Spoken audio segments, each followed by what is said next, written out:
ኮሎኔል ደመቀ በዛች ዕለት ሐምሌ 5 ቀን 2008 ዓመተ ምህረት እስከዛች ታሪካዊ ቀን ድረስ በተለያየ አቅጣጫ ወደ ጎንደር በሚስጥር የገቡት የትግራይ አፋኝ ቡድኖች በከተማው በሚገኙ ሰላዮቻቸው ጥናት ሲያደርጉ ሰንብተው ተፈላጊ የወልቃይት ኮሚቴዎችን በእያሉበት ከበቡ።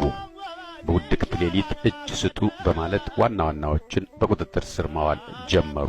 በዛች ቀን ጎንደር ድንገት የታፈኑት የወልቃይት የአማራ ማንነት አስመላሽ ኮሚቴ አባላት አቶ አታላይ ዛፌ፣ አቶ ጌታቸው አደመ፣ አቶ መብራቱ ጌታውን፣ አቶ አለነ ሻማ ነበሩ።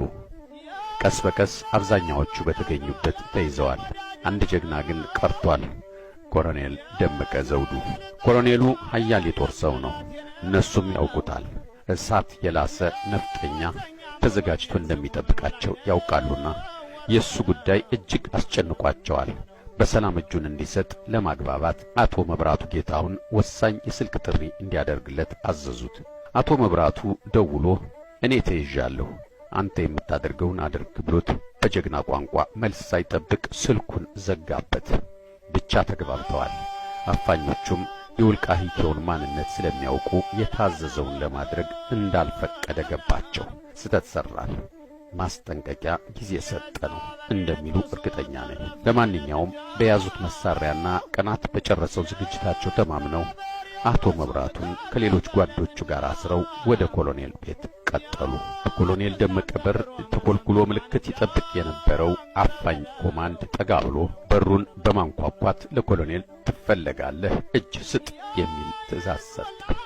ቆፍጣናው ወታደር ኮሎኔል ደመቀ ዘውዱ ግን በጣም በተረጋጋ ወታደራዊ ስነ ምግባር እጅ መስጠት አይሞከርም፣ ጥያቄ ካላችሁ ሲነጋ አነጋግሩኝ የሚል ቁርጥ ያለ መልስ ነበርና ሁኔታዎች ከመቅጽበት ተለወጡ። ሰሞኑን ጸጉረ ልውጥ ኃይሎች ገብተዋል ተብሎ በጭምጭምታ የሰማው ወሬ እውነት መሆኑ ገባው ጀግናው። ጠበንጃውን አነሳ። ትጥቁ የተሟላ ወታደር ነው። ለዛውም የወልቃይት ጠገዴ ነፍጠኛ ከመይሳው አገር ከአጼዎች ከተማ ጎንደር። እዚህ ላይ ተኩስ ቢነሳ ምን ይሆናሉ በሚል የቤተሰቦቹ ነገር ልቡን እያስጨነቀው ብዙ ነገር በጭንቅላቱ ይርመሰመሳል።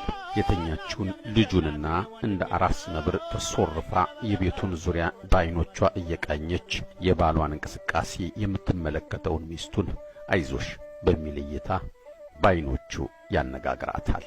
የጀግና ሚስት የባሏን ልብ ታውቃለች።